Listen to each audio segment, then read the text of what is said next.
যে জামাতে ইসলামের নেতাকর্মীই খুঁজে পাওয়া যাইত না, সেই জামাতে ইসলামের হুট করে নেতাকর্মী এত আসে কই থেকে? ছাত্রলীগের পরিচয়ে থাকা একটা ছেলে, সেই ছেলেটি হুটহাট করে জামাতের ছেলে হয়ে যায়। আওয়ামী লীগ, ছাত্রলীগ, যুবলীগ, স্বেচ্ছাসেবক লীগকে দলে ভিড়ানোর এক মহা উৎসব চালাচ্ছে সাদাওয়ালি আর পেটলাওয়ালি, এনসিপির আমির এবং জামাতের আমির। তারা যে মহা উৎসব চালাচ্ছে, এতদিন আমরা বলেছি, এদেশের মানুষ মনে করেছে আমরা তাদের বিরোধিতা করার জন্য বিরোধিতা করছি।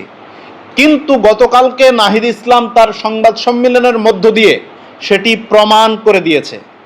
তারা তাদের দলে যারাই ঢুকবে, ছাত্রলীগ, তারা খুনি হলেও, তারা দর্শনকারী হলেও, তারা গণঅভ্যুত্থানের আসামি হলেও তারা পুত পবিত্র। নাহিদ ইসলাম তো স্পষ্টভাবে বলেছে, আপনারা তো গণমাধ্যম সাক্ষী, প্রত্যেকটা গণমাধ্যম নিউজ করেছে।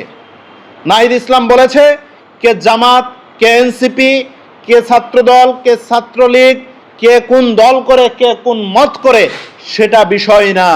যে এনসিপিতে যোগদান করবে সে এনসিপি। নাহিদ ইসলাম বলেছে।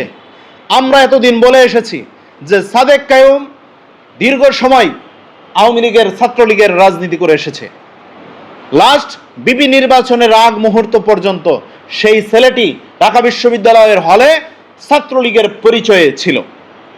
ছাত্রলীগের পরিচয়ে থাকা একটা ছেলে, সেই ছেলেটি হুটহাট করে জামাতের ছেলে হয়ে যায়, জামাতের রাজনীতি করে ফেলে।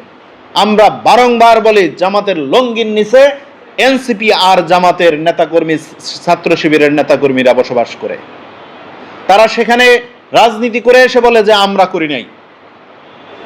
আপনারা দেখেছেন হাসনাত আব্দুল্লাহ, সার্জিস আলম, তারা যে সময় বঙ্গবন্ধুকে নিয়ে কবিতা লিখত, কবিতা আবৃত্তি করত, সেই সময় আমরা রাজপথে গান জড়াতাম, রক্ত ঝরাতাম, শেখ হাসিনা স্বৈরাচার, শেখ হাসিনা স্বৈরাচার বলে।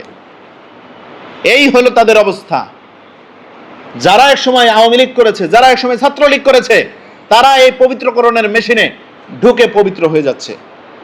জামাত শিবির, এনসিপি, তাদের এই মেশিনে যারা ঢুকবে তাদের সকল গুনাহ মাফ। তারা কোনো অপরাধ করে নাই, তারা কোনো খুনের সাথে জড়িত না। এটা আজকে শুধু নয়, 5 আগস্টের পর থেকে, 6 আগস্ট থেকে এই ফর্মুলা চালু হয়েছে। যে জামাতে ইসলামের নেতাকর্মীই খুঁজে পাওয়া যাইত না, সেই জামাতে ইসলামের হুট করে নেতাকর্মী এত আসে কই থেকে?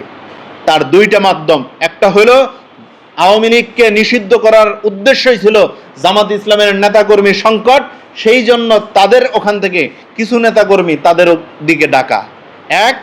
আর দ্বিতীয়ত, ইসলামিক ব্যাংক সহ বিভিন্ন যে জামাত ইসলামের যে দখলকৃত প্রতিষ্ঠান রয়েছে, সেই প্রতিষ্ঠানের কর্মচারী, এদেরকে দিয়ে জামাত ইসলাম কমিটি গঠন করে, এদেরকে দিয়ে জামাত ইসলাম রাজনীতি করে, এদেরকে দিয়ে জামাত ইসলাম আজকে ফুলে ফেপে বড় হওয়ার চেষ্টা করছে।